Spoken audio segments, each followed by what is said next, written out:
to win. Applied myself, I filled it in. No time for that doubt, they counted me out, I'm getting it in, yeah. No time for no loss, I'm paying the cost, I'm in it to win, yeah. Refuse, mine, it can't be diffused. If you ain't thinking the same, then we playing by different rules. You can't see the vision, we living at different views. Until we complete the mission, keep getting up, never snooze. I walked a mile in my shoes, had the mind of a fool, chasing diamonds and jewels. Trust me, I was confused. Started minding my business and used my mind as a tool. Ended up finding my purpose and found the time to get to it. They told me I couldn't do it, they told me I couldn't make it. They sold it, could never break it. That's sadly mistaken. I need a piece of the pie, I want it so bad I can taste it. They told me like Toby, keep on running toes, they gon' take a few to lose. Built to win, applied myself, I filled it in. No time for the doubt, they counted me out, I'm getting it in, yeah. No time for no loss, I pay for the cost, I'm winning to win, yeah. Refuse to lose, I'm built to win. Applied myself, I filled it in. No time for the doubt, they counted me out, I'm getting it in, yeah. No time for no loss, I'm paying the cost, I'm in it to win, yeah. Refuse.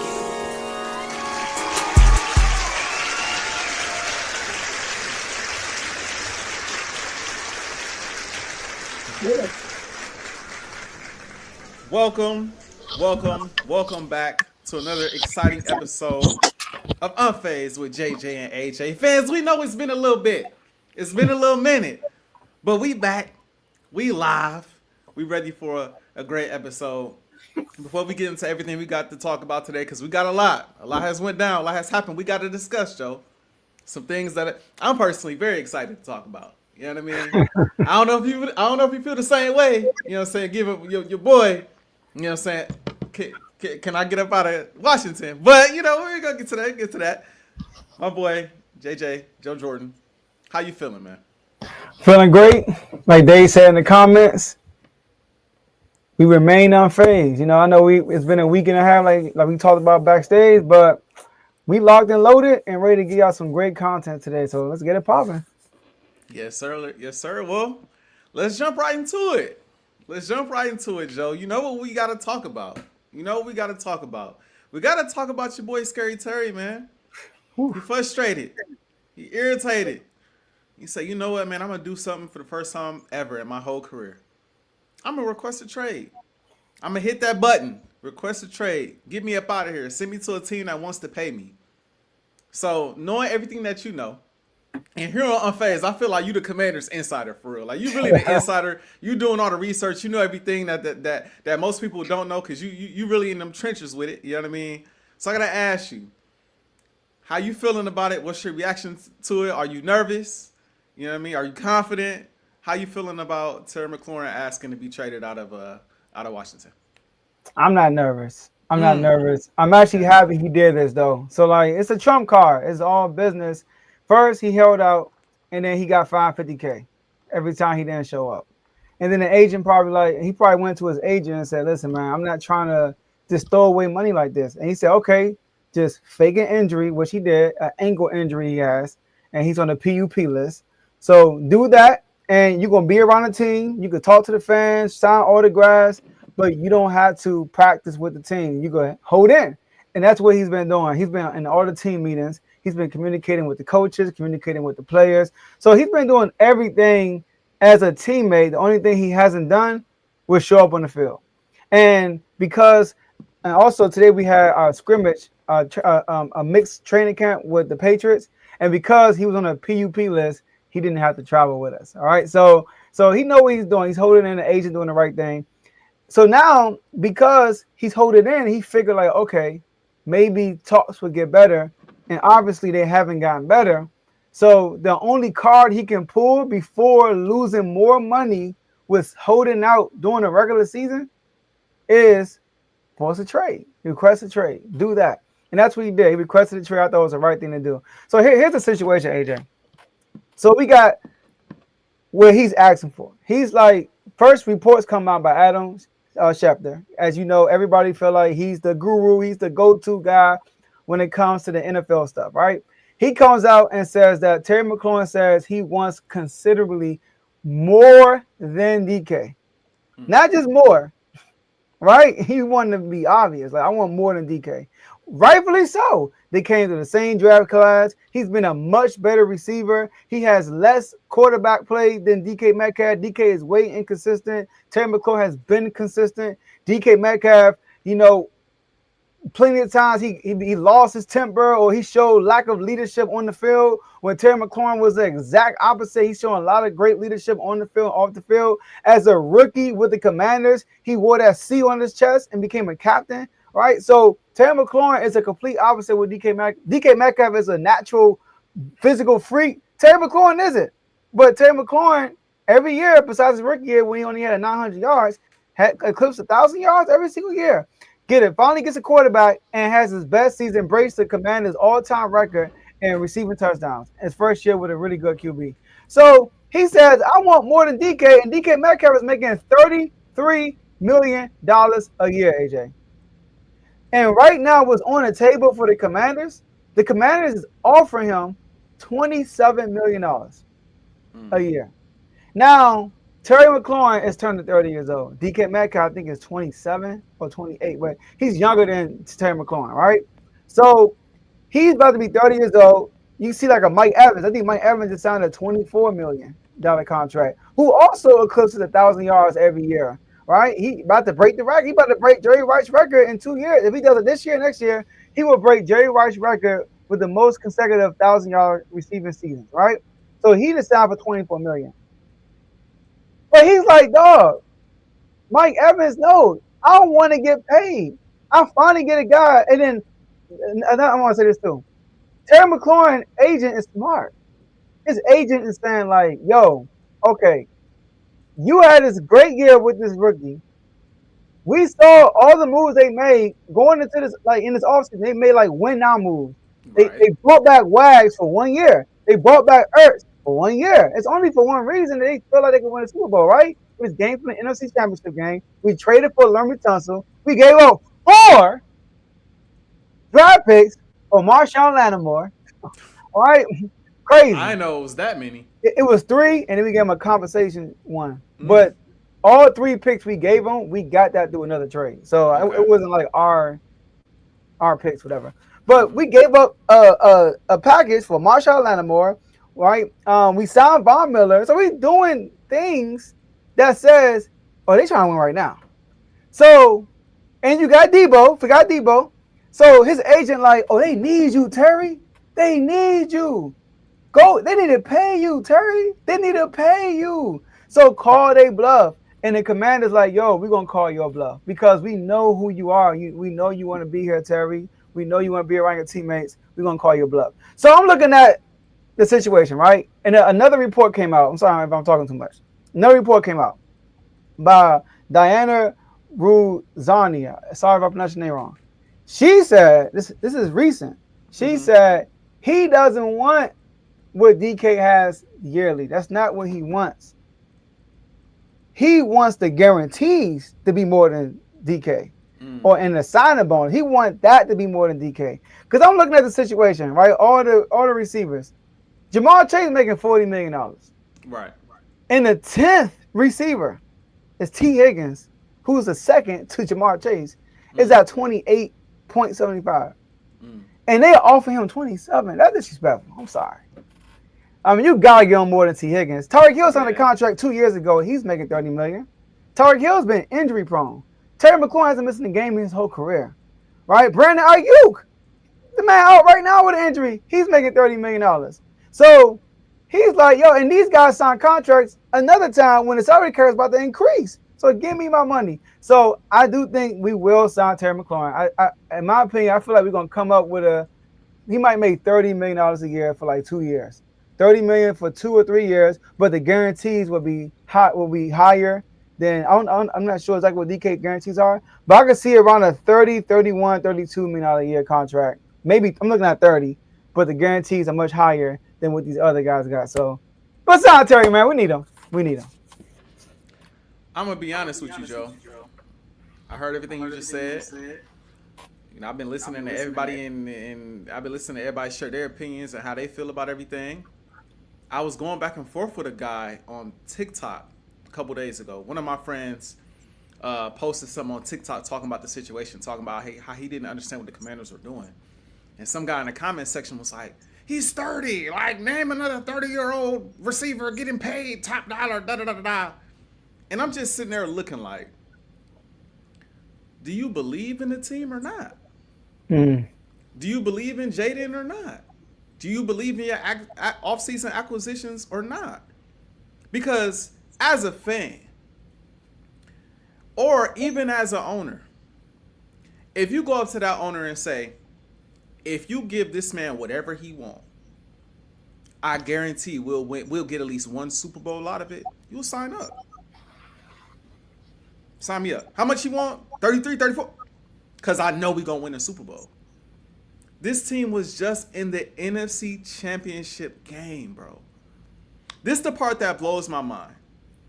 Yes, he's 30. Understand that. But he is a vital part to this team.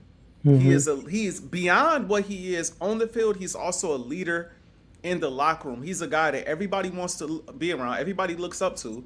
Like, he is that guy for the Commanders. When you think of the Commanders, before Jaden, you thought of Terry McLaurin. Some might even say, even still now, you still think of Terry McLaurin because he's been there for so long. He's been the leader for X amount of time.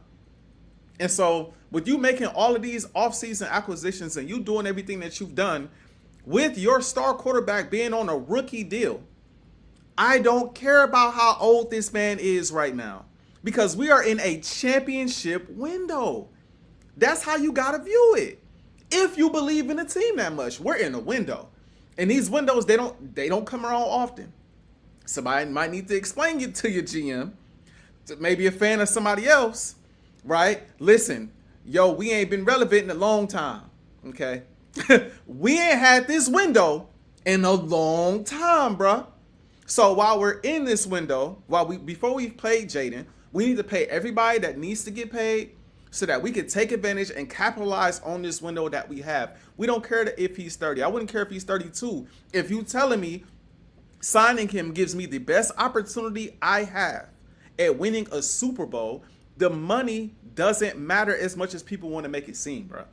It just doesn't. In my personal opinion, you got to understand, like, there are some situations where I actually heard someone say this on First Take. I forget who it was, but I am going to steal this quote.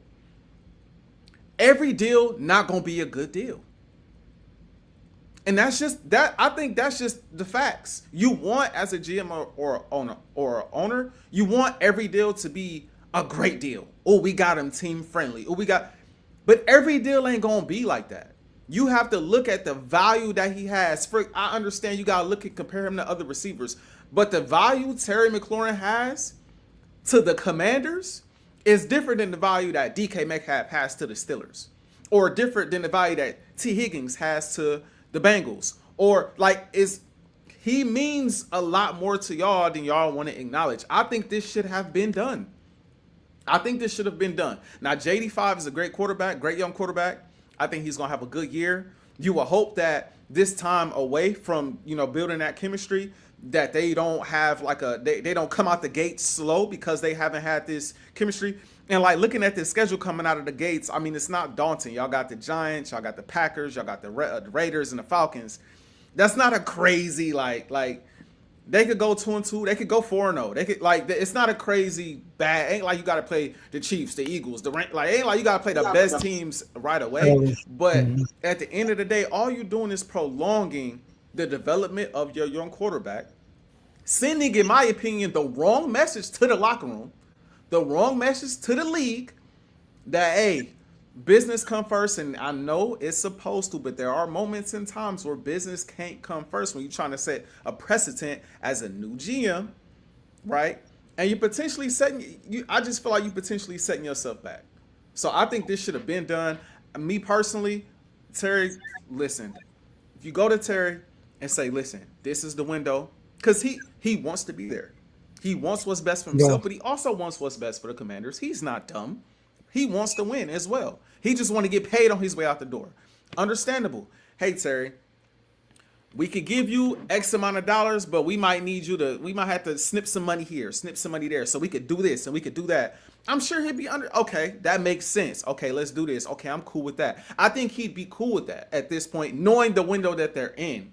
But if you go to the table talking about, yeah, we give you 27 a year. Come on, bro. That's mad disrespectful. I don't care how old the man is. The last thing, the man just because he's 30, not gonna just fall off a cliff within the next 2 years, bro. Mm-hmm. It's not gonna happen, especially playing alongside Jaden Daniels. It's not going. He's not just gonna all of a sudden become trash. And you gotta also think about the fact you brought in Deebo Samuel, so like he's not gonna have to take as much punishment as he had in recent years. He might not at times be the focal point of the defense sometimes because you also gotta worry about Deebo. So it's like, and getting Deebo and getting Jaden Daniels and getting the playmakers that you have on defense, right, in the draft and free agency, things of that nature, you in a way prolong your skill positions. You kind of prolong Terry McLaurin for a couple more years in this league. So I would say I understand their point of view, but I think their point of view, the Commanders, I think is dumb. I think it's dumb, and I think that it is, no offense to the Commanders franchise, but I think it is a franchise that they are in the window and they don't know how to properly handle it. Howie Roseman getting this deal done early is when you in the window like this. How much? Listen, this is what it is. We're trying to win a Super Bowl. I don't understand it, Joe. I don't understand it. So I'm gonna like defend Adam Peters for a second. Oh. All right. All right. I'm gonna clip this and DM this straight to Terry. I'm gonna send it straight to Terry. I think they Terry don't want you, Terry. They don't want you, Terry. I think Terry will understand right here. I think Terry will understand this right here. So okay. So Terry McLaurin was there last year. Well, first Adam Peters got there last year. So extended. Nobody's getting extended for real, except I think Sam Cosmi is the only one that we extended last year. But this is a whole new regime. This is like a tryout. Like, okay, let's see what's gonna happen. Type season. Terry goes out, had an incredible season. Cool. Now it's time to get paid. Adam Peters in the front office mindset is like this, which I kind of understand from the business side of it. Look at the type of person Terry McLaurin is. All right, he's not a sour type guy. He's not. Now, if he has some animosity with Adam Peters, that's different. If from this whole situation, which he should understand his business. But throughout this whole process, he's still in contact with Dan Quinn. He's still in contact with Jaden Daniels. He's still in contact with all his teammates. Dan Quinn actually and Jaden Daniels both said that before he requested a trade, they already knew because they talked to Terry. Like they talk to him all the time, like he's still part of the team, which he really is. Like I said, he's in all the team meetings. He's still showing they're doing everything except for being on the field. So the team is not being broken because of the situation. Let me start there. The time we should be really worried, for real, and they keep it a buck. If we go into the regular season and he started to hold out, that's when we really say, as long as he get paid before we go and play the Giants, I'm cool. He already got the rapport. And when him not being there, AJ, guess what? Other guys get opportunities the step up in training camp and be put in position. Now, would I like him to be paid now? Of course, because you want him out there. But it's business. They're playing chicken right now. They're playing chicken. So I get the business aspect of everything. And then I look at Terry McLaurin, agent. I mean, he trying to come up. I mean, who is his best client? Reed Blankenship? That's his best client, AJ. Outside of Terry McLaurin, I'm looking at his clients, and Terry McLaurin's the only bona fide star that he got. So he's trying to come up, which I understand. I'm not mad at either side. This agent sees an opportunity to grasp. And if he get Terry McLaurin paid, guess what? I'm calling, hey, what's his name? Buddy Baker. Hey, what's up, buddy? And I ain't talking about Buddy Love. What up, buddy? Hey, can you help me out get a contract? Because he trying to take advantage of the situation. If Terry gets not lowball, but if Terry loses his chicken battle, he ain't getting he gonna be stuck with the Reed Blankenships. No disrespect to him. But you get what I'm saying though. He only making $3 million. Hey, cool. Hey, he making $3 million though. His ring might cost more than his salary. I'm fine. But look though, man. It's more than mine too, so I ain't mad about it. Right, more than both of ours combined, probably. Exactly. I mean, I'm not gonna dead serious. Jeremy Chin, They're going Peyton Pritchard. I'm gonna say Peyton Pritchard. Patrick Ricard. All right. I mean, these guys ain't superstars. Terry is Terry's making more money than all his clients combined. So his agent is trying to get a bag for Terry, which I get. I get both sides. And Adam Peter's like, bro, look at your resume. No, y'all gonna cave, bro. I'm sorry. So I'm cool with it because the type of person Terry McLaurin is, he's not a sour guy. He's not gonna sit here and not play because of the whole situation. Soon he get paid. He wants to be in. I'm pretty sure he's telling his agent, dog, I don't like this. It's get me signed. Let's get me signed. Hey, Terry, you gotta be more patient. And he like, man, I get my dollars too. So I get it, man. I'm not panicking. If Terry ain't there week 1, then holler at me. All I'm saying, Joe, is when you're in the window, in my opinion, this ain't the time to be playing chicken, cat, and mouse with your best offensive player outside of Jaden Daniels. I just don't think this is the time, bruh. I don't think this is the time, and I don't think that's the player to do it with. 49ers And if just y'all did come with out, Debo, and you they said went to the what? Super Bowl. 49ers just did this with Debo, and they went to the Super Bowl. But that's not every team though. We see Dallas do it countless times. How they be looking? That's a bad example. Come on now. I'm just saying, bro. I'm just saying. No shot talking about. I know you listening, but I'm just saying it don't always work out like that. That's all I'm getting at. Like, I as an Eagles fan, prolong it as long as possible. You know what I'm saying? But if I'm a Commander fan, when you're in the window like this, bro, 1 or 2 games can sway home field advantage. 1 or 2 games in the division with the Eagles, with the Cowboys could sway division standings and things of that nature. You go into the playoffs, now you're not a high seed or you don't have a division, and now you got road games where you feel like you shouldn't have road games. Like, as a Commander fan, I would be hot if Terry didn't get signed, like Dak last year, right? Dak gets signed basically right before the game, week 1, if I remember. It was like, I felt like the news broke right before the game, and then he ran out of the tunnel, right? So say Terry gets signed like that, right? Right before he come out of the tunnel, he gets signed 32, 33, however much $1 million, X amount guaranteed, all that, right? He run out, but y'all start slow. But and later down the line, y'all pick up steam, but them games early in the season cost y'all pivotal seeding. I will be hot. Because I'm like, bro, whatever deal y'all agreed to, y'all could have agreed to this early on because these windows don't last forever, bro. Chris Jones did the same thing. That's the Chiefs. Y'all not the Chiefs, bro. I can't think of I'm trying to think of some examples, but like, I mean, Jamar Chase held out and he won the Triple Crown. That happened just last year, a receiver. They don't have just 1 year. They got years to get. They go back to college, bro.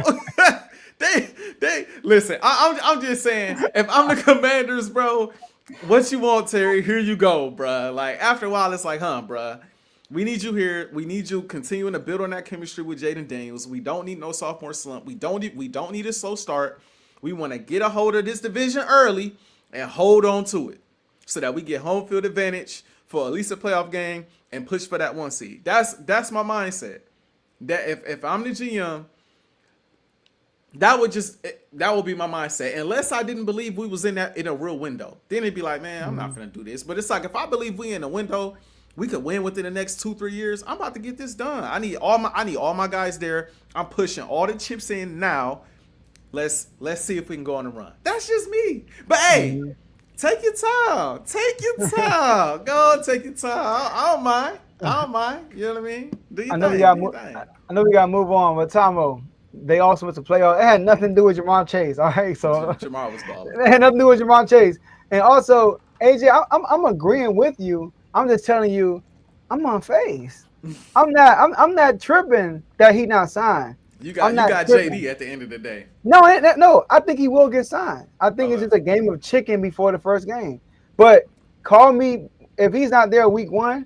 I'm a little worried. You know, okay. How long is it gonna last? Now we going into the real games that count. So right. I believe, and then also everybody, AJ, is saying when he gets here. Everybody, Jaden, like Everybody, Waz, Jaden Daniels, Rambo, Luvu. I mean, everybody is saying when he gets here. It's no if. Debo, when it's no if. It's when he gets here, we'll be ready. Okay. I ain't tripping. Fair I'm enough. on phase. Fair enough. Fair enough. Oh, my bad. My bad. I got you. You try to throw me in the ooh, my bad. I'm looking like, what's going on? But look, man, we talked about Terry McLaurin. I mean, trade requests, a lot of hostility going on in our organization. But some people's seats are burning this upcoming season. We got some head coaches that's got some burning hot seats. And AJ, I'm curious because I hope we not agreeants in this situation. I doubt it. You doubt it? Okay, cool. I doubt it. So we're gonna kick it to you first. AJ, give us which coach going into this season is on the hottest seat, has a chance of losing their job if they don't perform. Well, I think it's a few that's on hot seats. That's for sure. I think I'm gonna go left with this. I don't think you expected me to say the name I'm gonna say, because I'm going way left to talk about a team that we never talk about. Oh man. I'm going with Shane Steichen of the Indianapolis Colts. Mike Tomlin is another name that comes to mind. I'm not going to lie. But I think the Steelers left him so much. If I'm not mistaken, he just signed an extension, I believe. If I could be wrong in that. But that's a conversation for another day. The reason why I say Shane Steichen, bro, is when he came to the Colts, there was all this talk about what he could do as almost like a quarterback whisperer or a quarterback guru, because of what he did with Jalen Hurts. That was the talk. And you see what he did with Hurts? If you could do that with Hurts, you could do that with anybody. That's how they talk about my dog. But I'm going to let that be what it's going to be, right? Let it be what it's going to be. And he did that with Hurts. Now he going over there. He drafted Anthony Richardson. Normally, a head coach, when you come into a new team, into a new system, and you got that high draft pick, normally your name is attached to that pick, especially that pick of quarterback. Your name normally attached to them, especially if you're like an offensive coach or quarterback coach type of guy. Like, this is the guy you're hitching your wagon to. This guy, Anthony Richardson, from what we've seen so far, he ain't it. His production don't match. His it factor don't match. I mean, he tapping out of games talking about he tired and things of that nature. We have not seen him develop at all as a starting quarterback in the NFL. Now, I know he has dealt with a lot of injuries. In my personal opinion, one thing I couldn't stand about Shane Steichen when he was an offensive coordinator for the Eagles is at times I felt like he put Jalen Hurts in horrible situations. He was a great coordinator. I'm not going to lie, he was a great coordinator. I still honestly believe he's probably the best overall coordinator on the offensive side of the ball that we've had, even better than Kellen Moore in my personal opinion. Oh, yeah. Like, yeah. he's nice, but... Yes. You know, at the same time, I remember certain games like, why Hurts running the ball 17 times today? Why are we running all these quarterback draws? Why we like, yo, some of these games, man, just hand the ball off to your running back. You got Hurts running through the line like he Derrick Henry or something. It just don't make sense. And of course, he got knocked out of that. He got messed up his collarbone or like the shoulder thing when he played the Bears, and that kind of derailed him potentially winning MVP in my opinion. But I noticed him doing a lot of the same stuff with Anthony Richardson. Like early on, rookie year, putting him in situations where like, yo, he getting his head knocked off. At some point, you can't keep running the same draws. You can't keep running the same read option plays, bro. It's not working. They killing your quarterback, bro. You got to switch it up. So I look at that. I look at the fact that they're 17-17 since he's been the head coach of the Colts. He has not lived up to the hype that they have wanted him to live up to. He has not lived up to his name. And so I think going into this season, now you go and get Danny Dimes, Danny Nichols, Danny Pennies. And like from what I've heard for a while, it was him and Anthony Richardson was kind of going back and forth. You can't rock out there with Daniel Jones as your starting quarterback. Like, I just think that the Colts, especially too, we know Jim Irsay, passed away a while ago. So you got kind of new ownership. I think they passed it down to like a family, down to like his daughters, if I'm not mistaken, or his sisters. Yeah, daughters. And so they might feel a little differently about you if you continue at this pace, opposed to maybe Jim might have been a little bit more like, okay, this is the guy I brought in. This is who I wanted. You know what I mean? And so I'm looking at it from the small sample size of just looking at how he operates with Anthony Richardson, a guy that he wanted to draft, a guy that he wanted to play quarterback, the guy that was supposed to be. He was supposed to be Jalen Hurts with more skill, is what they were saying. He's going to be this guy. He got the arm talent and he got the speed and all of that. He not living up to expectations and things of that nature. And I'm looking at you, 17-17, now bringing in a guy like Daniel Jones. At some point, at what point are you going to go in another direction? I think if they don't have a solid season this year, I think they go in another direction. And the last thing I want to say, bro, is like them being 17-17, bro. It's not like their division is tough. Like they got the Texans. They've been like 10-6, 11-6. Okay. You got the Jags, who's been for the probably 5 straight years. You got the Titans. Like, it's not like you playing in an extremely tough division where it's like you got to worry about the Chiefs, or you got to worry about the Ravens, or you got to worry about the Bills. No, you playing against teams in your division that's like, I mean, you're supposed to easily be the number 1 seed if you're a solid team in your division, and they struggling in the division. So I just think that he has not lived up to. He has not lived up to a lot of people's expectations, and I think that they move in another direction if it don't work out this year. So the only reason I feel like he is on the hot seat is because of the new ownership. That's the only reason for me, because I feel like he's overachieved with his situation. When you look at Anthony Richardson, he is not ready. That was ownership's call to draft him, not Steichen. So Steichen wanted him too. Agrees with the ownership, though. I think no. Let me say this: ownership wanted him to play now. That's what happened. Okay, that's what happened. Because Steichen, when I pulled it with that, like last year, he benched what's the name of Joe Flacco. So I'm gonna say that because he's a project quarterback. He only played what like 14, 15 games, something like that in college. So he barely played in college. And I had to disagree with you with Steichen put him in bad situations. All of his injuries was his fault. All of them. The man don't know how to get down. He dipped his shoulder every single time. And I think every time he got hurt, it was a scramble drill. It wasn't a design run. It was him rushing the ball because he didn't want to throw the ball. The last time he got hurt, he ran full speed at somebody in the end zone. He could have ran out of bounds. I do remember that. That was crazy. Yeah, that was crazy. He's reckless. He's super reckless. He's not accurate. He got but see, not to cut you off. This is what they bring, bro. This is what they bring you in for as an offensive guy and as a guy that's good with quarterbacks. They bring you in to teach you, this is how you need to scramble and protect yourself. This is how you need to, like, they had to teach Hurts that. Like, Hurts, you need to slide, bro. Like, you need to get down because you're getting hurt every year. Like, these are teachable things at the next level that he got to teach his quarterback. Like, if your quarterback, I understand, like, as a player, you're on the field, sometimes you just do stuff in the heat of the moment. But, like, as a coach, bro, it's also on you to teach your players how to protect themselves as well. Especially when that show, what was he drafted? Number 1, number 2? I'm a fifth overall. Top 5 overall pick? Top 5. Like, you got to teach the man how to protect himself. But my bad. Go ahead. Continue. No, I'm with you on that. And, like, when I look at, cause think about it, they went 9-8 his first year there with Gardner Minshew. Gardner Minshew was a quarterback for most of the year. I think Rich only played 4 games, and Gardner Minshew really got them. Like, you watched that last game against the Texans, they were on a run to go score, and the running back dropped a wide open flat pass to get a first down on 4th down. He dropped it wide open, and had nothing to do with the coach.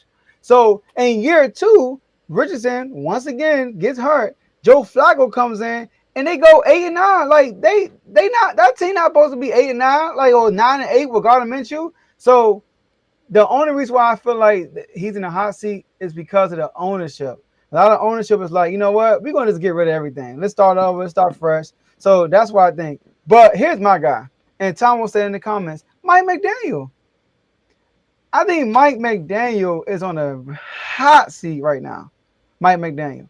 The boy genius. He comes in and starts off well. Started off 8-3. I don't know if you remember. They came in. They beat Baltimore week 1. Baltimore's up by like 28, and then they came back and won with like 500 passing yards in week 1. Some craziness. Then they beat the Bills and Buffalo, and they started off 8-3. Tua gets hurt. They lose 3 in a row. Then they win 5 games in a row. Lose the last game of the season. Tua gets hurt again. And they lose to the Bills by 3 in the playoffs with Skylar Thompson. So, like, we like, oh, the Dolphins coming. The Dolphins coming next year. If Tua, we kept saying, if Tua stays healthy, the Dolphins are coming. What happens next year? Tua healthy the whole year. I mean, Tubby Tua, right? He was healthy the whole year, AJ. And what happened? Against losing teams, they were 10-1. Against winning teams, they were 1-5. And guess what? That one winning team they beat the Cowboys. I'm sorry, Tom. But yeah, Dang. 1-5 against winning teams. They beat the Broncos 70-20, but then lost to the Ravens 56-13. Like, come on, bro. Those two games tell you about them. When they play somebody bad, they look dominant. But when they play a good team, they get dominated. And what happened in the playoffs? They lost to the Bills. They got whooped, basically. And then last year, same situation. Tua gets hurt, up and down year. They lose in the play. Well, not last year. The year after that, losing in the playoffs to the Chiefs. All right. So I think Mike McDaniel was in the hot seat. With Tua, they're 20-13. But without, with Tua, they're 20-13. Without Tua, they're 1-5. So you're talking about attached to a quarterback. Mike McDaniels is definitely attached to Tua Tagovailoa. He vouched for Tua. He wanted Tua to stay. He wanted them to extend Tua, but Tua can stay on the field. Tua had 3 concussions. I mean, we talking about concussions that they actually documented it in the last 3 years, and I think he had like 5. Because I remember we played the Packers and he got a concussion. I'm sorry, he threw 2 picks right after that, and now I couldn't recognize him after that. Yeah. He had a couple of concussions that were not documented. So he had 3 concussions documented last 3 years. Jalen Ramsey, he comes there as a vet. Y'all get into a bad relationship, and y'all had to trade him away. Now you got this whole Tyreek Hill situation. Him and Mike McDaniel bumping heads a lot now. He's saying he out. The locker room is getting a lot of funky in there. So, like J-Mo said on the R2L show, this is kind of like a make or break year for this core because they are known as just a finesse type team that can't get gritty in the playoffs. They haven't won a playoff game since 2000, I think. Since they had what's that dude name? Ronnie Brown? Last time they won a playoff game. So I think Mike McDaniel's got the hottest seat this year. I'm not mad at that. I'm not mad at that. Like I said, he was another name I thought of, but Shane stuck out to me because he might have wanted him and thought it was a project, right? And thought, okay, maybe he's not ready. But you wanted to draft him. You was heavily involved in picking him. So when Carl said stuff like, I mean, who's to say they told him and he not listening? Again, who made the decision to draft him? Who was in the ear of the owner to be like, yo, I could work with him though. I see the traits. I can work with this. I could do some things with this, right? That falls. The owner ain't gonna fire himself, right? It's gonna fall on the head coach. Like, yo, you were saying that this is the decision that we should go in. You were saying that you could work with this guy. You were saying you got this experience. You just came off a Super Bowl run. This is what I'm rocking with. And so when it don't work out, and now you bringing in Daniel Jones of all quarterbacks, and we know that don't work out. Now you just stuck. Now I was just like, are you keeping him? And you gonna reach on another quarterback potentially in the first 10 picks of an NFL draft and hope you hit on that one? Like, I just think it's a tough look. And I think if he had more head coaching experience under his belt, more pedigree under his belt, he would get a longer leash, I would say. But with this, if I'm not mistaken, being his first head coaching job, I feel like that it ain't going to be as long as what people think. Like I said, I think if it mark my words, bro, if it don't work out for him this year, we might see Mike McDaniel out of there too if it don't work out, probably. But Shane Steichen going to be right there with him. They both going to be looking for jobs. I'm trying to tell you. Because they ain't going to take that accountability for that. It's going to be like, we brought bro in here thinking he was finna be the quarterback whisperer and the offensive guru. And like, it's been pretty much the same. We still the same team. And in a division that's really not that competitive. Like, I'm with you, though. Just, that's how I'm looking at it. Especially with the new ownership, I think that's the key thing with Steichen's situation is new ownership. So like the leash is even, like you say, he on a short leash. It's even shorter now with the ownership. So. But if they fire him, I think that's a mistake. See, Mike McDaniel, I not to interrupt you, but I like Shane, so I agree. Mm-hmm. I agree. I still think though that he will get fired. Yeah. But Mike McDaniel, I think him getting fired will help him because he clearly has, like, I'm not gonna say just leadership. Like, he don't have a post on the locker room. He don't have that right now. And They probably don't take him seriously, bro. This is how he be acting. I remember Ramsey like he weird. When he first got here, he's like, I mean, he's weird. I was like, Right, yeah, yeah, yeah. so I mean, And real quick before we move on, Carl, I understand where okay, you coming from. I understand where you coming from. All I'm saying is, if you are in the room before he's drafted and you know he's a project, you know he's not the most accurate, you know he could be a little. He was reckless in college.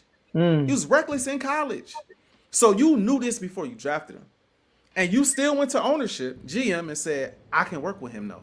I can teach him what he needs to know. I can teach him the ways and this and that, and he can become this whatever. Look at what I did in this situation. Look at my history."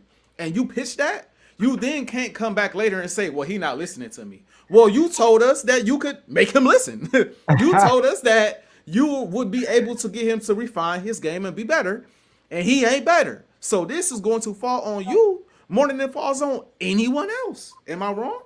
Mm-hmm. Nah, I'm with you on that one. That's all I'm saying. That's all I'm saying. But I want to move on to probably my favorite topic of the day. Okay. Probably my favorite topic of the day. Just like we got head coaches in the hot seat, we got quarterbacks in the hot seat as well. Joe Jordan, I got to ask you, man, what quarterback is under the most pressure this year? Now, I'm going to answer mine a certain way. I don't know if you answering yours in a way that's like most pressure to get to and win a Super Bowl or more pressure to have a good season. I'm going to leave that up to you. I'm going to just let the fans know. Mine is about winning the Super Bowl. Or at least getting to the Super Bowl. That's where mine come in. But, Joe, I'm going to ask you, man, what quarterback this year is under the most pressure? I mean, I think it's quite obvious. I think it's quite obvious. Lamar Jackson. Lamar Jackson has the most pressure to perform this year in the biggest moments. That's who I want to say. Now, does he have pressure for his job? No. Does he have pressure to win the MVP? No. Does he have pressure just for his? Yeah, he had pressure for his name. That's what he has pressure for. Because, in my opinion, AJ, if everybody plays their best, Lamar Jackson is the best player in the NFL. If everybody just show up one game and then they give me their best game, Lamar Jackson is the best player in the NFL. I mean, he's legit when he's on, unstoppable. The man is the best running QB in the NFL history. Michael Vick fans might got something to say about that. I believe he's the best running QB in NFL history. I think so. And last year, he had a historic season passing the ball. He had the third best QB rating in NFL history last year with a low turnover rate. He had less than five interceptions the whole year. So I think Lamar Jackson has the most pressure. And let me tell you why. Lamar Jackson is a 2-time MVP. Should have been 3-time MVP, but Josh Allen won. I'm not going to take away from him. But he could have been 3-time MVP. 2-time MVP, AJ. He has, behind Tom Brady and Patrick Mahomes, he has the third highest win percentage in NFL history as a QB. Did you know that? So he's winning games.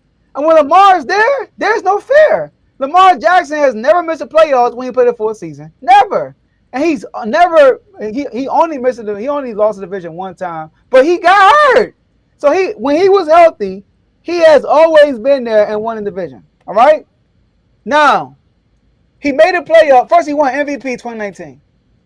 He gets to the playoffs, AJ. Did you know in the playoffs against the Titans, he threw the ball 59 times? That's the most he threw the ball the whole year.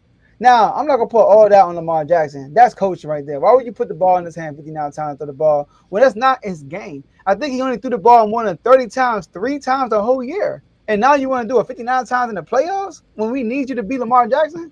That's not it. 2020. Did you know when they lost to the Bills, that was the first time he didn't have a touchdown the whole season? That was the first time he didn't have a touchdown.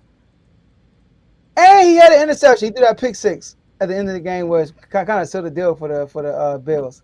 2023, he gets to the AFC Championship game, plays the Chiefs. He had a 54.1 completion percentage. Did you know That was the lowest completion percentage he had all season. Like, how? And lastly, last year, 2024, against the Bills, he had 2 turnovers in the first half, which was the first time he did it all year. So, AJ, my point is, we get to these situations and things happen that never happened the whole year. That's not a coincidence.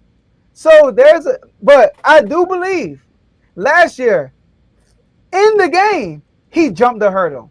He had those 2 turnovers and he snapped out of it and he started snapping. Like, he went crazy and he brought them back and they could have won that game. Shout out to Mark Andrews. So, but it got to carry over to this season. And that's it. Lamar Jackson, if he keep it up, he going to start getting the James Harden comparison. James Harden go like this in the playoffs. Man, do I think he's James Harden? No, but it's hard to defend that. It's hard to not to. It's hard. It's funny coming to me and says James Harden. It's hard for me to defend that because James Harden is great MVP caliber player every year in the regular season when he was in Houston. But then when he got to the big moments in the playoffs, he did something that was unconventional. Like, he did something you never seen before. So Lamar Jackson, in my opinion, has the most pressure to get over the hump and get to that Super Bowl. Joe, when I was thinking of this question, I was trying my hardest to refrain from being, and I'm gonna do it, but I was trying my hardest to refrain from being petty. Like, petty AJ won't be wanting to seep out, right? Because we got a guy that's a Ravens fan in the chat, and all he do is just go at my Super Bowl winning quarterback. That's all he does. And then we talk about his quarterback. It's like he ain't got no flaws whatsoever. Joe, I think the unquestionable answer is Lamar.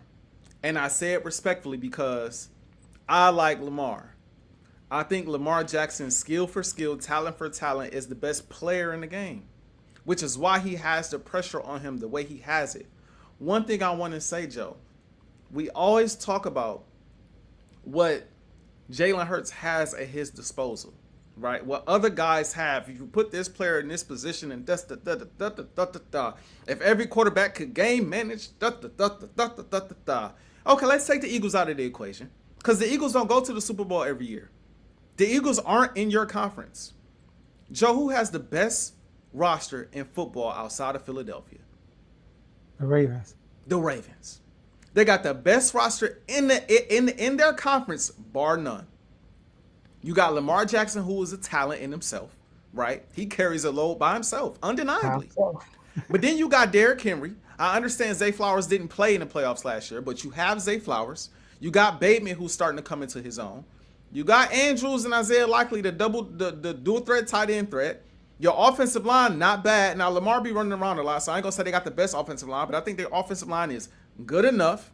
You go to the defensive side of the ball. You just went out there and got Jair Alexander. You got Nate Wiggins on the other side, right? You got Marlowe in the slot. You got Kyle Hamilton at safety. You went and drafted another stud, I believe, from Georgia to fill out your other safety position, right? You got Roquan Smith as a linebacker, all-pro linebacker. You got a defensive front that could get to the passer. What else do you need? That's a real question. What else could you possibly need? I look at Lamar Jackson's history in the playoffs. I believe that Lamar Jackson could have game managed his way to the Super Bowl when they played the Chiefs in the AFC Championship game. I think he could have game managed his way to a Super Bowl. I think if he'd have just been efficient with the football, I think if he wouldn't have turned the football over at the end, I think he could have game managed them guys to a victory. The Chiefs scored 17 points. All of the points came in the first half.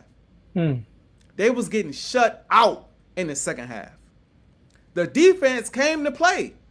Lamar Jackson, when you go back and you watch the game, Lamar Jackson, I just feel like he gets in these situations and he just be a little indecisive.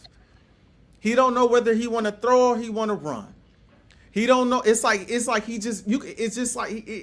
kind of get nervous a little bit, and it takes him a while to kind of get in a groove, shake the cobwebs free. That's basically what happened right? That's basically what happened in the Bills game. He started off slow, turning the ball over. Now, I think he did a great job making up for it. Mark Andrews had some terrible moments in that game. Obviously, you had the fumble when it was marching downfield and the drop for the 2-point conversion. But what people don't talk about, bro, is even if Mark Andrews catches that ball, it's to tie the game. It's not the win. It's not the win, bro. You still got to deal with Josh Allen potentially coming down and getting the field goal to win the game. Or if they get the stop, you got to worry about the game going into OT. There's no guarantee you win that game, even if Andrews catches that pass. What Andrews dropping that pass did was guarantee that you lost the game. That was the guarantee. You lost the game. It's over now. But even if he catches it, you might still lose the game. People might still be like, yo, I got Josh Allen and them boys take it, doing their thing, coming out with the victory. So at the end of the day, I've seen Lamar Jackson as the MVP of the league twice. I've seen him with the best defense in the league. I've seen him with going into this season, you could say that Derrick Henry was the best running back in the league before Saquon took off the way he took off. I believe it was either between him or CMC, probably CMC.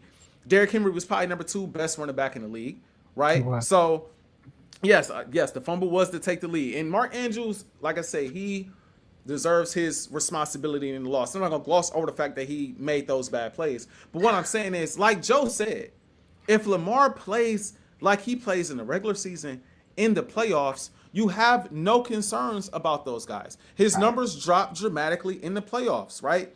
His passer rating goes from being a 98 in the regular season to a 75.7 in the playoffs. His completion percentage in the playoffs is a 57.4. For his career in the regular season, his completion percentage is a 65. I mean, come on, these are drastic differences. Then to top off the drop in completion percentage, to top off the drop in passer rating, you got 11 turnovers in 8 games. You got 11 turnovers in 8 games, bro. When you don't turn the ball over like that in the regular season, it's inexcusable. Now, do I believe Lamar Jackson is going to win a Super Bowl, maybe multiple? I do. If I was a betting man, I say Lamar going to get him at least one. Because I think he's too great of a talent. I think the Ravens organization is too good of an organization to not continue to build and to stack it in a way that's like, yo, they going to be a tough team to beat, as well as him being an individual talent. And I think he gets over this hurdle. Like, Peyton Manning dealt with this early on in his career where he just couldn't get it going. So I think Lamar is going to get it, and we're going to put him in some interesting conversations. But he's undeniably, with this roster, with this team, with his playoff woes, because we can't look at every quarterback and say that their numbers drop like that come to playoffs. He's undeniably the quarterback under the most pressure. And again, I know Chris ain't watching. I'll clip this up for him. You talk about my guy, worry about your guy delivering when it matters most, because that for me ain't a concern. At the very least, he gonna manage a game. Defense playing well, we gonna manage the game. Now, he had 2 bad safeties in 2 playoff games. Horrendous. He only got four playoff turnovers, though. So I'm just, if need be, I could take off for you and ball out. If need be, I could just game manage this mud. Just stir the ship. Just stir the ship. That's all we need from you. Get to the next game. We might need you to ball out for the next. I don't want to move on before I bring up this quarterback, because to me, I almost made him the number 1. Lamar Jackson was just too easy, but I had to. Dakota Rain Prescott. Dakota Rain Prescott. Okay, go ahead. You the highest paid quarterback in the league, bro. On an annual basis, you making $60 million a year, and this quarterback's getting re-signed. Yes, Joe. This quarterback's getting extended. You still number 1. You got George Pickens. You got CD. You got Jake Ferguson. And I think their defense is going to be solid this year. We'll see if Diggs comes back and how he looks when he comes back. You got Bland on the other side. I do believe eventually they'll re-sign Micah Parsons. They're going to have an issue stopping the run, but I do think their rushing attack on offense is going to be better. Not to mention Jaden Daniels. You see him. There it is. Jalen Hurts. You see him. 2 quarterbacks that have led their teams to an NFC championship and a Super Bowl while you sitting on the couch just watching. And so Dak is I think he's on the back half of his career, obviously. If there was ever a time for him to step up and at least get to the NFC championship game, Wow. That and not be the reason you lose. Don't be the reason, because like Lamar, and I Woo. can't put everything on Lamar because I can't fully say the Bills game is because of him. I think Zay Flowers missing time obviously hurts. I Yeah. think the Mark Andrews plays obviously hurts. But I still think if he plays his best, he wins. And we could look at other playoff games and say, I mean, I put that Chiefs loss on Lamar. I put the early Bills loss as well on Lamar, if I'm being honest. With Dak Prescott, the last 3 times they've been in the playoffs, it's been all Dak, in my opinion. Like, the team ain't been perfect, but Dak been like, yo, you got the Packers game. Yes, I know Jordan Love went out there and did his thing, but when you had opportunities to stop the bleeding, you went out there and threw a pick, swung momentum, right? And you could never just get your grasp back on the game. You could never get a grasp back on the game. You got the game against the 49ers in the divisional round. I believe that game was in San Francisco, where he struggled to get the ball in the end zone all day long. San Francisco's defense was clamping him up. Dallas defense balled out. He couldn't really do anything with it, right? Then you got the season before, right? I will never forget, as long as I live, Joe, I'm in Vegas. Eagles just lost to the Buccaneers. I'm hurt. I am hurt. I don't want to watch no more football. Bro, I don't want to watch no more football. I'm cool. I'm on vacation, and it's done blown my whole vacation. It's done blown my whole. I can't believe we just got smoked, because I'm that delusional Eagles fan that thought that we had a chance against Tom Brady and him at that time, right? Oh man, I'm just blown. I don't watch none of the Cowboy game. I end up watching it later, but I don't watch none of the Cowboy game. I get on social media, I see the Cowboys go Cowboy. Dak, what was he thinking? What's Mike McCarthy doing? Like, people going crazy. I'm like, what are they talking about? What are they talking about? Clearly they done lost. I go back and I see the replay. Dak Prescott hiking the ball, doing a QB draw in the middle of the field, sliding, Tony Romo on, and it's poetic for Tony Romo to be on the call. It's poetic. He's got time. No worries. They're gonna get up. They're gonna spike it. Oh wait. Oh, that's the game. Game over. And immediately my mood went from here. I'm like, oh man, at least we both went outside. It's the same thing that happened to us when they lost, and when they lost to the Packers, and we turned around, we lost. I'm like, hey man, we lost, but at least they went out too. So I say all that to say, man, these quarterbacks have pressure on them to not only win, but if you lose, don't let us look at you and be like, bruh, what was going on, bruh, in that game? I agree. I know we got to move on, but I do want to mention one more person. All right, I'm going to try to be quick. This person has a different kind of pressure, though. Not the pressure like Lamar, not the pressure like Dak. Patrick Mahomes. Now, that's interesting. Patrick Mahomes is regarded as the best quarterback in the league automatically because he's winning.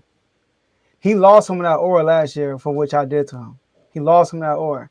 Yeah, he's been sliding with these I mean, I gotta give it to y'all. He's been sliding with these mediocre seasons because he get to the Super Bowl and win. It's not about the stats no more. It's about winning. But he didn't win last year. I get it. He got to the Super Bowl. He didn't win last year. AJ, these last 2 years, he's been very mediocre. If you just take out the playoffs, there's an argument he's not top 10. There is. All right. So I'm looking at his completion percentage. The last 2 years, 9th and 10th. His TDs, last 2 years, 8th and 9th. Yards, 6th and 7th. QB rating, 14th and 17th the last 2 years. Interceptions, 4th in interceptions, 4th most, and 13th last year. But his numbers are pedestrian. It's average. And how they win their games, they struggle. I feel like they struggle every game to win. Every week they struggle. But because they win it. So, in my opinion, if Mahomes go into the season and he don't get to the Super Bowl and he have a season like this again, Lamar and Josh Allen might leave him. And if Joe Burrow have a good season, some people might be delusional enough to move Joe Burrow above Patrick Mahomes. But that aura that he got, this the year it might get shattered if he don't bring back MVP type Mahomes in the regular season, or if he don't, he got to either bring MVP back regular Mahomes, or he has to win the Super Bowl. If he don't do one of those, he's gonna get dropped back. He won't be regarded as number one or more, in my opinion. Joe, that's an incredible take, bro. I had no clue that was coming, and to hear someone say, no, hold on, I ain't say he ain't got no pressure. I ain't say that. Don't, I ain't say that. I'm just not putting as much pressure on him as these other guys who I believe have better supporting cast to get it done. You know what I'm saying? But back to you and Patrick Mahomes.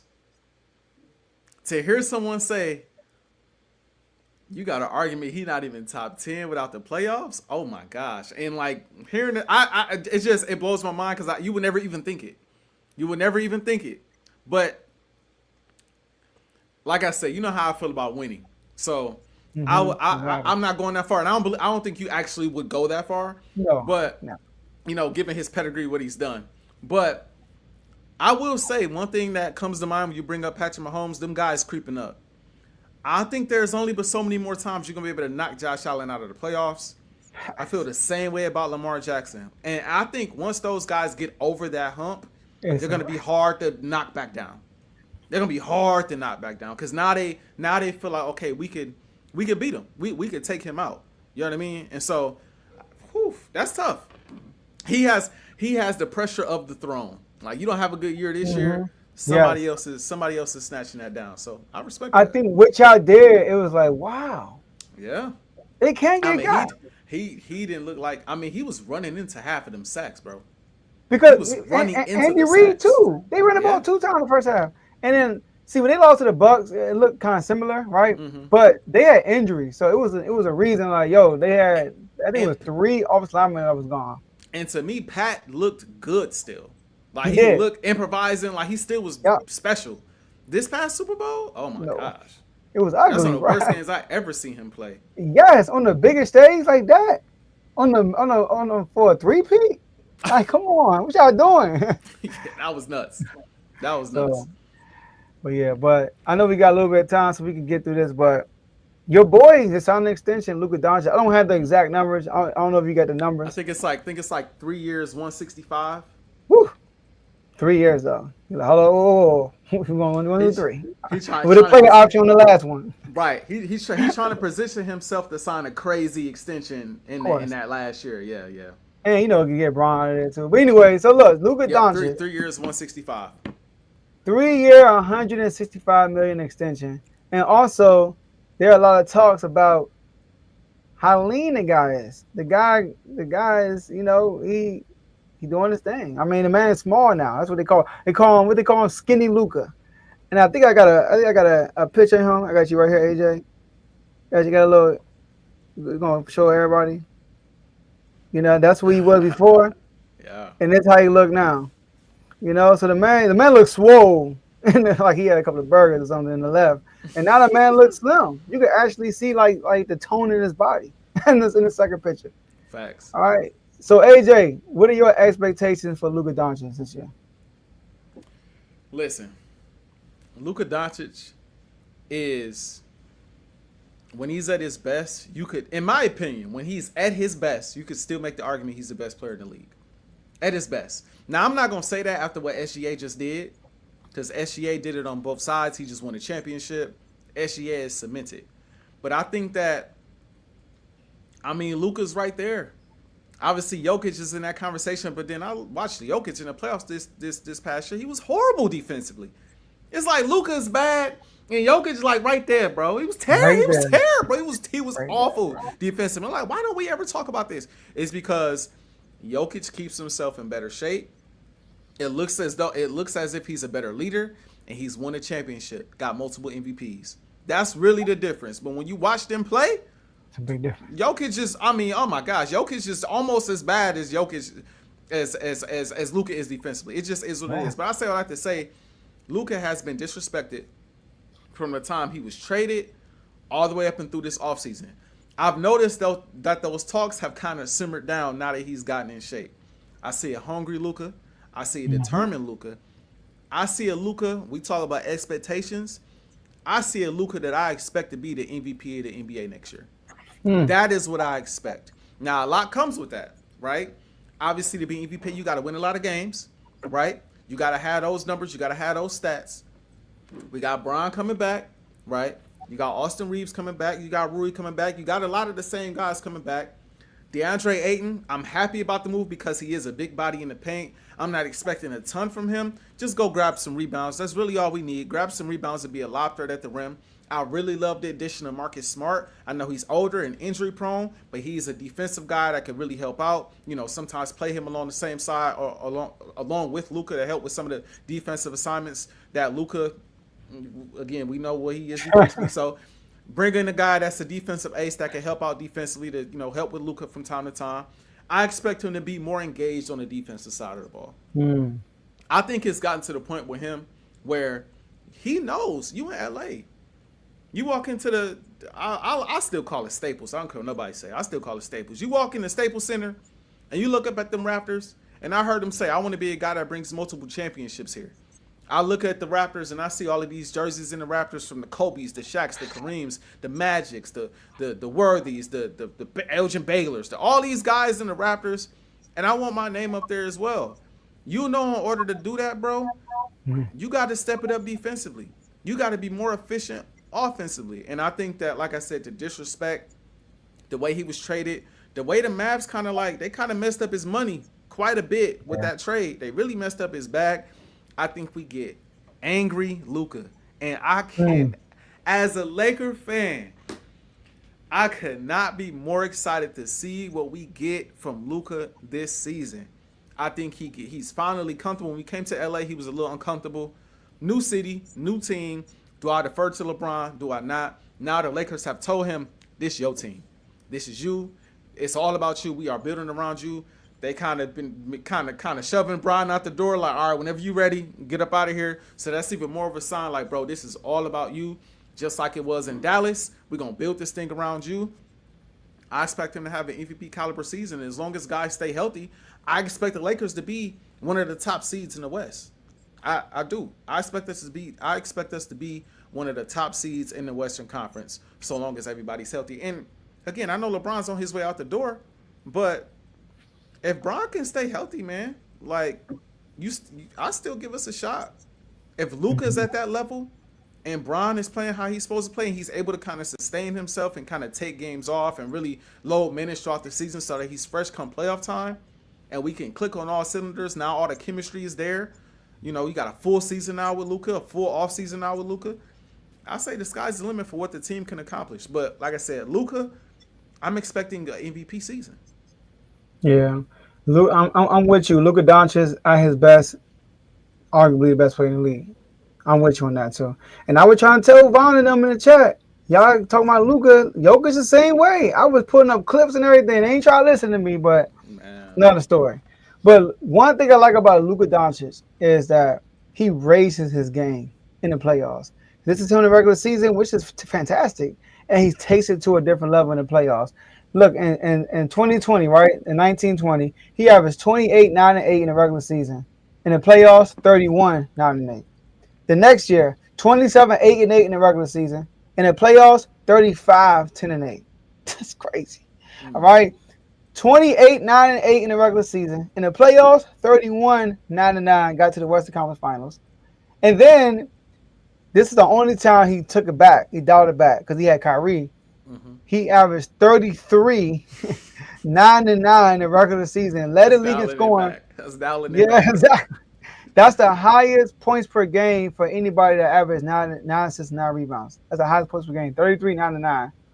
They were the third seed, and then he dialed it back to 28, 9 and 8. But also it dialed it back because he was playing with an injury. People forget about that. He was hurt the whole playoffs when he went to the NBA Finals. Even last year, he was dealing with an injury. But last year, he averaged 28, 8, and 7, 35 and 7 in the playoffs. And that 5 is the reason why they lost. I feel like Minnesota did a good job eliminating his assists. And that's where he's most dangerous when those assists are high. So, like you said, we got a motivated Luka. So, obviously, Luka wasn't in the best shape. I do think the year they went to the finals, he put a better effort in on the defense side of the ball, and he dialed it back last year. Last year, he did not put a lot of effort on the defense side of the ball when he got traded to the Lakers, even before that. But this is a motivated guy. They talked about him on the Good Morning Show about his weight. He said for the first time in his life, he took a break from basketball for a month.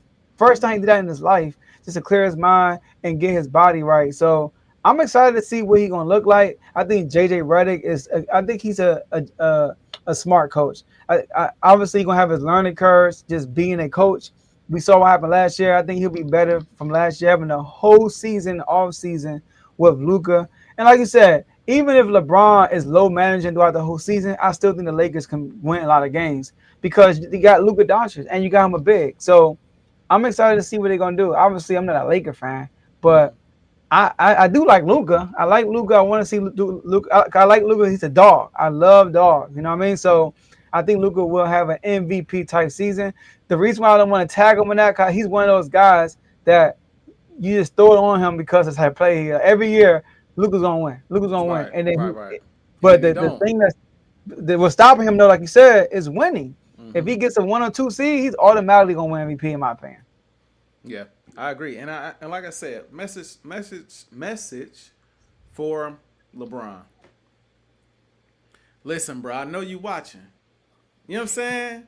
What else you got to do but to watch JJ and AJ on Unfazed? You know what I'm saying? So hear me out, man. I know we pushing you out the door. Rightfully so, bro. We got Luka now. It just is what it is, bro. You know what I'm saying? You got to be understanding of that. If we had a young LeBron, we probably push Luka out the door. That's just what it is, okay? You know how it goes. But if you could just lock in and understand that on your farewell tour, because I'm assuming this is going to be his last year. I'm going to make that assumption. I don't think he's signing with anybody yet. I think he wants to remain in LA. I just don't see him going nowhere else next year. So, on this last ride, bro, we can send you off like Ray Lewis. You know what I'm saying? We can send you off like BG, man. You know what I mean? We just need you to lock in, bro. That's it. If you could be LeBron for one more year, be healthy, low managed, there's no way he don't look at this team and say, hey, with a big now, DeAndre Ayton, if I play high-level basketball, and if Luka come back in shape, ready, defending, things of that nature, we still got the pieces that we have. I like JJ, even though he can be a lot sometimes with his decision-making, and I really didn't rear his ugly head into that playoff series. I thought he did an amazing job all year long. Into that playoff series, it's like, you know, shout out to Von. I guess he was right. He said the coaches, they're going to go through lumps and stuff like that. You said the same thing. They're going to go through lumps, and they're going to make some bad decisions. But hopefully he has learned from this.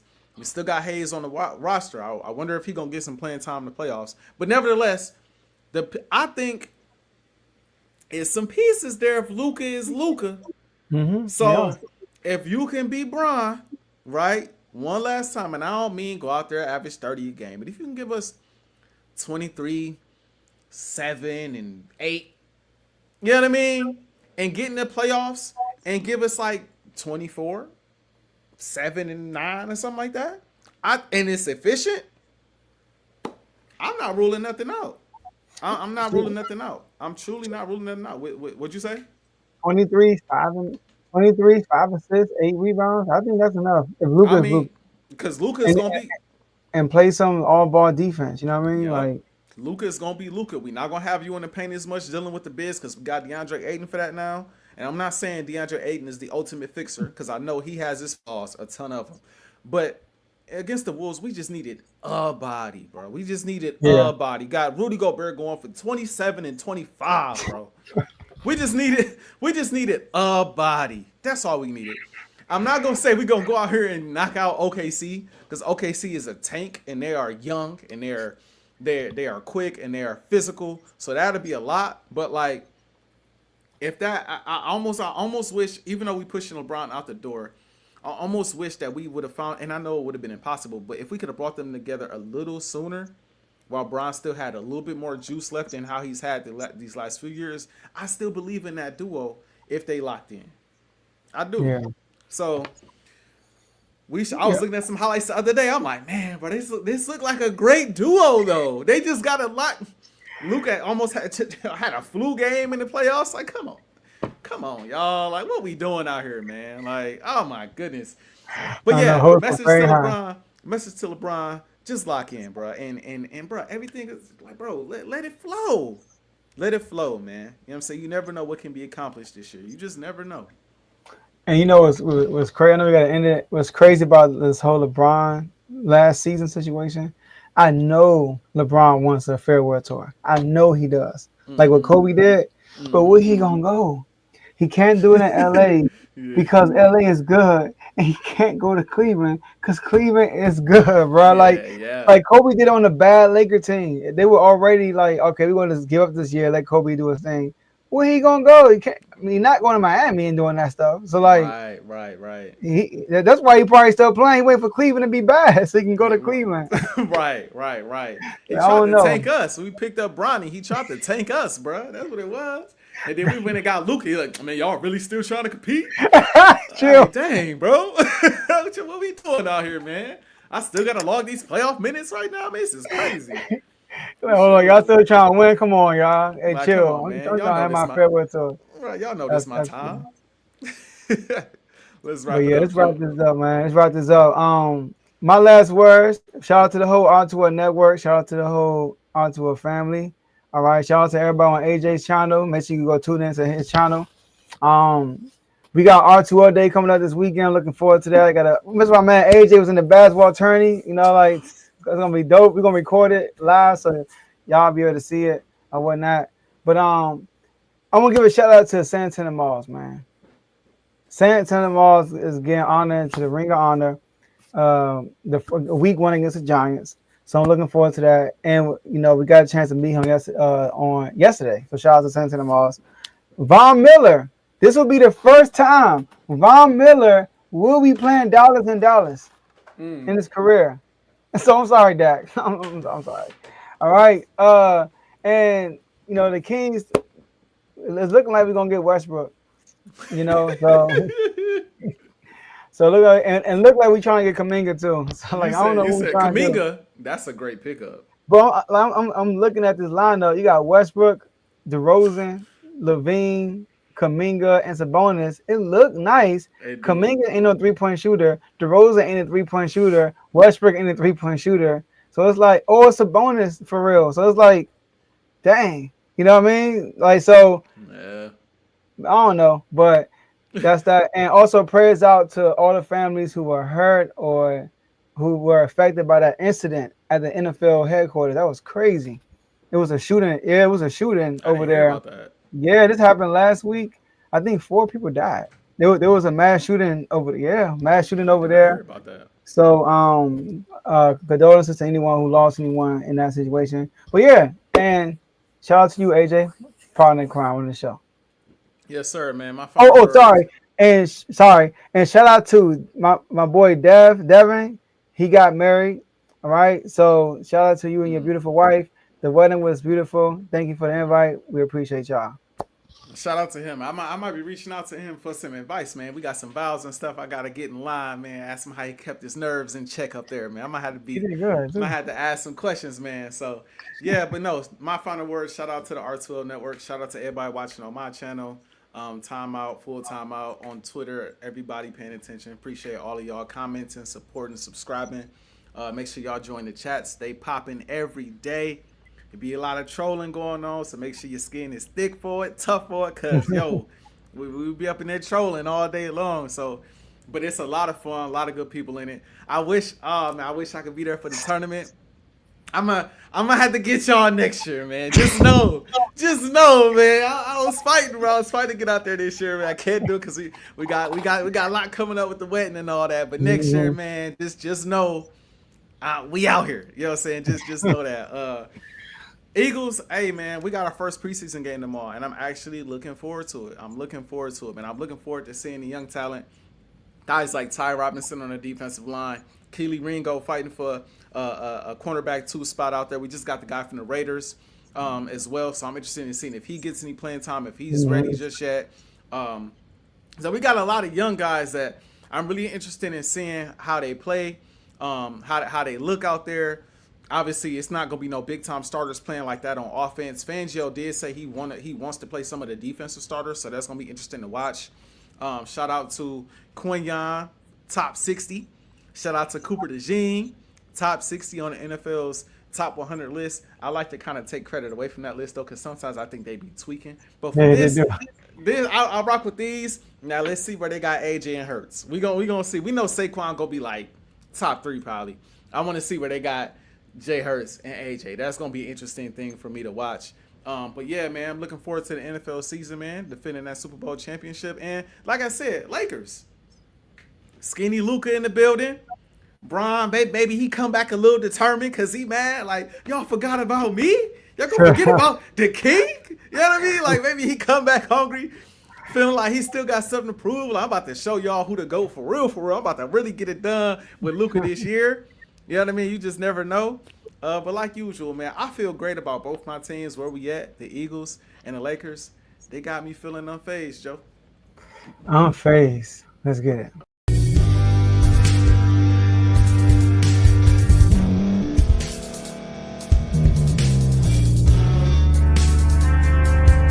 Thank you for staying to the end. If you're watching this on YouTube, please like this video, subscribe, and also hit that notification button so you can be notified next time we put out a video. If you're listening on any podcast platform, subscribe and hit that notification button, y'all, so you can be notified we put out another podcast audio.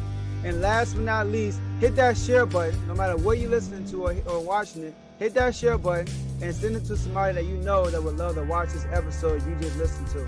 So once again, thank you for staying to the end, and we'll see y'all in the next episode.